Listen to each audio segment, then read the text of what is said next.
Iran America के युद्ध से जुड़ा एक सबसे बड़ा अपडेट आपको हम बताने जा रहे हैं। जी हाँ, कुछ देर पहले ईरान ने दुनिया की सबसे बड़ी टेक कंपनियों में से एक अमेज़न को निशाना बना दिया है। जी हाँ, अब इस हमले का असर सिर्फ अमेज़न तक सीमित नहीं रहेगा, बल्कि दुनिया भर की हजारों वेबसाइट्स, मोबाइल ऐप्स और ऑनलाइन सर्विसेज भी प्रभावित हो सकती हैं। लेकिन सबसे बड़ा सवाल यही है कि क्या वाकई AWS के डेटा सेंटर पर मिसाइल हमला हुआ है या फिर ये सिर्फ युद्ध के बीच किया गया एक दावा। आइए जानते हैं पूरी कहानी। ईरान के इस्लामिक रिवॉल्यूशनरी गार्ड कॉर्प्स यानी IRGC ने दावा किया है कि उसने बहरीन में मौजूद अमेज़न वेब सर्विस यानी AWS के बड़े डेटा इंफ्रास्ट्रक्चर को क्रूज मिसाइलों से निशाना बनाया है। वहीं ईरान का कहना है कि ये हमला अमेरिका की हालिया सैन्य कार्रवाई के जवाब में किया गया। IRGC के अनुसार अमेरिका ने एक दिन पहले ईरान के डार्कोविन इलाके में बन रहे परमाणु संयंत्र से जुड़े ठिकानों पर हमला किया था, जिसके बाद जवाबी कार्रवाई करते हुए अमेरिकी हितों से जुड़े कई ठिकानों को निशाना बनाया गया है। वहीं ईरान ने यह भी दावा किया कि उसने बहरीन के अलावा जॉर्डन और कुवैत में भी अमेरिकी हितों से जुड़े ठिकानों पर हमले किए हैं। जी हां, आपकी जानकारी के लिए बता दें कि अब एक और सवाल ये खड़ा हो रहा है कि आखिर किसी AWS डेटा सेंटर पर हमला इतना बड़ा मुद्दा क्यों माना जा रहा है।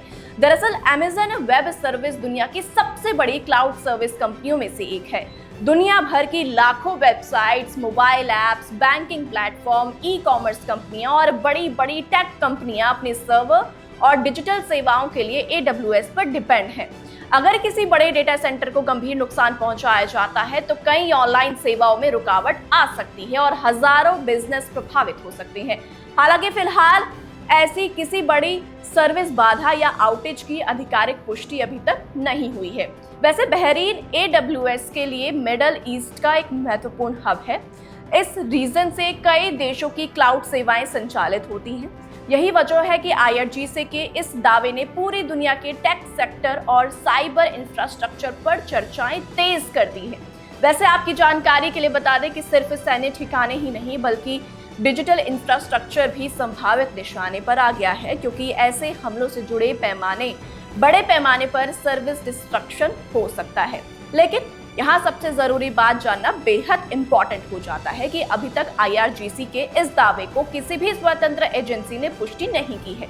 न ही बहरीन सरकार, न ही अमेरिकी प्रशासन और न ही अमेज़न की ओर से इस मामले पर कोई आधिकारिक बयान जारी किया गया है।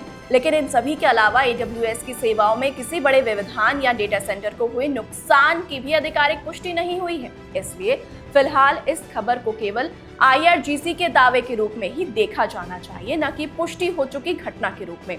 अगर आने वाले समय में इस दावे की पुष्टि होती है तो ये केवल एक सैन्य हमला नहीं बल्कि वैश्विक डिजिटल इंफ्रास्ट्रक्चर पर सबसे बड़े हमलों में से एक माना जा सकता है। वहीं अगर ये दावा गलत साबित होता है तो ये भी साफ हो जाएगा कि मौजूदा संघर्ष के दौरान सूचना युद्ध यानी इंफॉर्मेशन वॉरफेयर भी उतना ही बड़ा हथियार बन चुका है जितना कि मिसाइल और ड्रोन।